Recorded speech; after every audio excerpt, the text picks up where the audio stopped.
नमस्कार, मैं मोहम्मद इश्तियाक। आप देख रहे हैं जोरदार समाचार। अभी उपस्थिति के गिरिडीह लोकसभा चुनावी चर्चा में बेरमो अनुमंडल के अंतर्गत बोकारो थर्मल लाल चौक पे उपस्थिति के गाड़ी से पार हो रहे थे। चुनाव को लेकर के 45 डिग्री धूप पर भी इन लोगों ने चर्चा कर रहे थे। हम बातचीत करने की कोशिश करते हैं, यहाँ का रुझान किधर जा रहा है। नमस्कार। नमस्कार, मैं प्रफुल्ल कुमार ठाकुर। इनका वोट जाएगा इस बार हम लोग मोदी जी को देख करके वोट करेंगे। विश्व नेतृत्वकर्ता के रूप में मोदी जी ने जो काम किया है उसको हम लोग वोट के रूप में परिवर्तन करने का प्रयास करेंगे। और यह कोई छोटा मोटा चुनाव नहीं है, राष्ट्रीय स्तर का चुनाव है। इसमें राष्ट्रीय मुद्दे हावी रहते हैं। राष्ट्रीय को देखते हुए हम लोग अपने जो भी प्रत्याशी हैं उनको ना देखते हुए केंद्र में मोदी सरकार बने, 400 पार करे, इसको देखते हुए हम लोग केला छापर उनके सहयोगी दल को जिताने का प्रयास। विपक्षियों को दोबारा कहना है जब सीपी चौधरी ने कोई काम नहीं किया जो वर्तमान सांसद। विपक्षियों का काम है हमला करना, लेकिन आप एक चीज जान लीजिए, पूरे झारखंड में ओबीसी को लेकर के सुप्रीम कोर्ट में रिट दायर करने वाले वही सीपी चौधरी थे। अभी नेशनल कॉरिडोर बन रहा है कलकत्ता टू बनारस, उनका उसमें प्रमुख भूमिका है। ऐसे सैकड़ों के जो है धरातल पर उन्होंने विकास के कार्य को उतारने का प्रयास किया है। अब इसी के साथ बातचीत करने के लिए इधर भी कुछ चर्चाएं थे। हम जो है ये जयराम महतो को वोट दिलवाएंगे और देंगे भी, इसलिए 32 का खतियान उन्होंने लागू करवाने के लिए सख्त ये अनुरोध गांव में जाकर कर रहे हैं और उनका पलटा भारी है। इसको किस नजरिए से देखिए? इस प्रकार अभी बरसाती नदी है, उफान पर है, उस तरह से कन्हैया कुमार भी आए हैं, उधर हार्दिक पटेल आए हैं, क्या हर्षवास आप सबको जानते हैं। ये सब चुनावी जुमला है, इससे कोई प्रभाव नहीं। चुनावी जुमला कर रहे हैं विपक्ष। चुनावी जुमला तो खैर अभी तो साबित हो रहा है, लेकिन 4 जून को सबको पता चलेगा कि कौन हार रहे हैं कौन जीत रहे हैं। क्या लगता है कितना वोटों से जयराम जीतेगा? 3 लाख से ऊपर वोट से जीत रहे हैं। किस टाइप का बीटीपीएस में समर्थन है? बीटीपीएस में जितने गरीब गुरबा, दबे कुचले किसान मजदूर और खेतिहार मजदूर, बूढ़ा बुजुर्ग जो पेंशनधारी है, वो लोग का भी सहयोग है। इसलिए है कि आज सरकार चलते हुए 10 साल हो गया है। गरीब जो 1000 मिल रहा है तो वही मिल रहा है। जनता तरह तरह तौबा कर रही है कि नहीं, ये क्या रोजगार बेरोजगार सब महंगाई में 1000 में महंगाई रुकेगा? 1000 में महंगाई से क्या होगा? 1000 रुपया में आज गरीब, बूढ़ा, बुजुर्ग, महिला, क्या बोलता है, विकलांग, विधवा, ये लोग तौबा है कि हम 1000 रुपया में क्या करेंगे क्या नहीं करेंगे। 1000 क्या है उसमें? तो जयराम जीतेगा तो कितना पैसा देगा? आज जो है कोई सांसद अगर 5 साल के बाद हार भी जाता है उसके लिए 1.5 लाख से 2 लाख रुपया पेंशन मिलता है। विधायक हार भी जाता है उसके लिए 1 लाख से 1.5 लाख रुपया पेंशन मिलता है। आज गरीब किसान खेतिहार 60 साल के बाद रिटायर हो जाता है मजदूर से और खेतिहार से, उनका सिर्फ 1000 दिया जाता है। किस कारण? क्या है इसका? जयराम जीतेगा कितना तक? जयराम जीतेंगे तो कम से कम इसका लोकसभा में आवाज उठाएंगे, झारखंड का अलग जगाएंगे। अब जेएमएम का कार्यकर्ता ऐसा है, पूरे देश में चौथा चरण चुनाव खत्म हो गया है और 5वां चरण का आज शाम को 6 बजे चुनाव प्रचार थम जाएगा।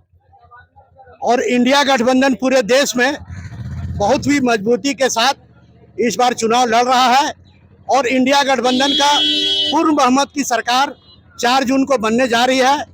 और गिरिडीह से भी इंडिया गठबंधन के जो प्रत्याशी हैं माननीय श्री मथुरा प्रसाद महतो, टुंडी के विधायक साहब, पूर्व मंत्री मथुरा प्रसाद महतो, माने अपार जन समर्थन मिल रहा है पूरे क्षेत्र में, गिरिडीह लोकसभा क्षेत्र में।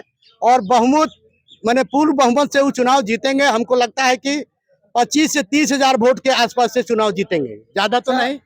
इंडिया गठबंधन का जो सरकार की बात कहें, बगल में आपका धनबाद लोकसभा, हजारीबाग लोकसभा, कितना झारखंड से 14 लोकसभा में जीते?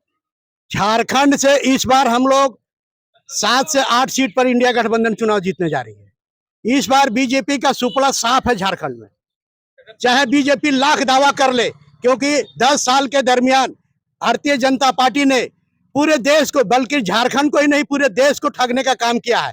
10 साल के दरमियान एक भी उद्योग झारखंड में नहीं लगा।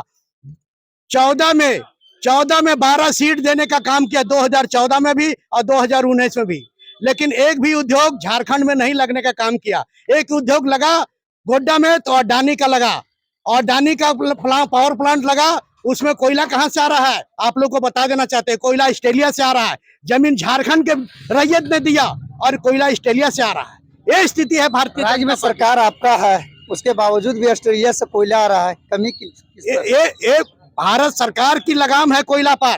राज्य को केवल रोयल्टी मिलता है। राज्य सरकार 1,36,000 करोड़, झारखंड सरकार का रोयल्टी बाकी है सेंट्रल गवर्नमेंट में। भारतीय जनता पार्टी इसी बात को लेकर हेमंत सोरेन को जेल में डालने का काम किया। जब बिहार झारखंड के मुख्यमंत्री पैसा मांगा कि हमारा रोयल्टी का पैसा 1,36,000 करोड़ रुपया दीजिए, तो उसको बोला कि तुम हमसे बात करो, हमारे साथ गठबंधन करो, और नहीं तो तुम जेल जाने के लिए तैयार हो। हेमंत सोरेन वैसा मर्द है जो झुका नहीं, बीजेपी के सामने जेल जाना पसंद किया लेकिन झुकना पसंद नहीं किया। 16 प्रत्याशी चुनावी रण में गिरिडीह लोकसभा में उतर गए हैं, जिस पर सीपी चौधरी का भी समर्थक, जयराम का भी समर्थक, इंडिया गठबंधन आदरणीय श्री मोत्रा प्रसाद का भी समर्थक यहाँ मिले। लेकिन निर्दलीय लोग भी कई पार्टी है, उन लोगों को किस टाइप से देखते हैं? ऐसा है ना, ये लोकतंत्र का त्योहार है। आप किन्हीं को चुनाव रोकने से प्रतिबंध नहीं कर सकते। अभी आप देखे होंगे लास्ट चरण का जो बनारस में माननीय प्रधानमंत्री देश का जो नॉमिनेशन किए, आपको पता होना चाहिए 117 नॉमिनेशन रद्द कर दिया गया और 300 कुछ उम्मीदवार लाइन लगाकर नॉमिनेशन करना चाहा, जिसको नॉमिनेशन करने से रोका गया। ये प्रजातंत्र है? आप हमको बताइए, ये प्रजातंत्र है क्या? ये प्रजातंत्र में सभी लोगों को अधिकार है चुनाव लड़ने का। चुनाव लड़ना चाहिए। सभी लोगों को चुनाव लड़ने का अधिकार है, लेकिन एनडीए का प्रत्याशी का जब प्रचार गोमिया विधायक डॉक्टर लंबोदर महतो ने चुनाव प्रचार कर रहे थे, तो जयराम का समर्थक ने उनको विरोध किया। इसलिए किया आज जो है विधानसभा में उन्होंने न तो विस्थापितों का आवाज उठाया, न बेरोजगारों का आवाज उठाया, न बूढ़ा बूढ़ी विधवा विकलांग का कभी आवाज नहीं उठाया। इसलिए उनका विरोध किया कि आपको चुनाव तो हम लोग जिता कर भेजते हैं, लेकिन आप वहाँ सिर्फ और सिर्फ में रह जा रहे हैं, इसलिए विरोध किया। क्या जयराम का विरोध होगा चुनाव जीतने के बाद? देखिए, जयराम का विरोध होगा और नहीं भी हो सकता। इसलिए अगर अच्छा से काम करेंगे, बोल रहे हैं अभी कि हम गरीब का बेटा है, कुछ गरीबे का ही काम करेंगे। अगर नहीं करेंगे तो उसका भी विरोध होगा। विरोध तो होगा ही, काम नहीं करेंगे तो विरोध होगा। ये तमाम जो त्रिकोणिया की लड़ाई है, बोकारो थर्मल में भी उनके कार्यकर्ताओं ने 45 डिग्री 46 डिग्री की गर्मी के तापमान में लेते हुए कार्यकर्ताओं ने अपने अपने लोग वोटरों को, मतदाताओं को अपने अपने प्रत्याशियों के प्रति वोट देने का ये रुझान दिख रहे हैं। रिजल्ट 4 तारीख को जनता इस पर्व का मालिक है, जनता फैसला करेगी। 4 तारीख तक आप देखते रहिए जोरदार समाचार। जय हिंद।